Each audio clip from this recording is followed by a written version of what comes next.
আজকে আমরা জানব জুমার দিনের একটি গুরুত্বপূর্ণ আমল সম্পর্কে, যেটা অনেকেই জানে না, কিন্তু যার ফজিলত অসাধারণ। জুমার দিন আসরের পর একটা সময় আছে যেটাকে বলা হয় দোয়া কবুল হওয়ার সময়।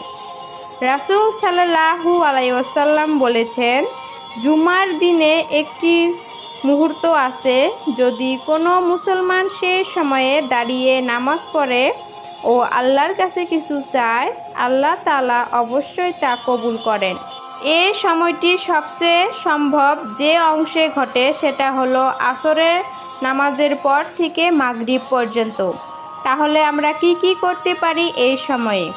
ইস্তিগফার পড়ুন, দরুদ শরীফ বেশি বেশি পড়ুন, নিজের জন্য এবং উম্মাহর জন্য দোয়া করুন, দুনিয়া ও আখিরাতের কল্যাণ চাইতে থাকুন।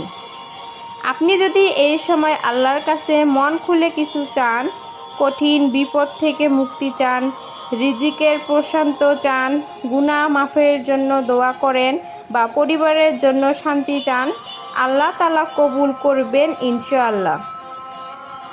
জীবনে এমন স্পেশাল সময় বারবার আসে না। এই সময়টাকে হেলাফেলা করবেন না। আজ থেকে শুরু করুন। আসরের পর কিছুক্ষণ একা বসে আল্লাহর সঙ্গে কথা বলুন। ভিডিওটি ভালো লাগলে শেয়ার করুন, যাতে অন্যরাও এই গুরুত্বপূর্ণ আমলের খবর পায়।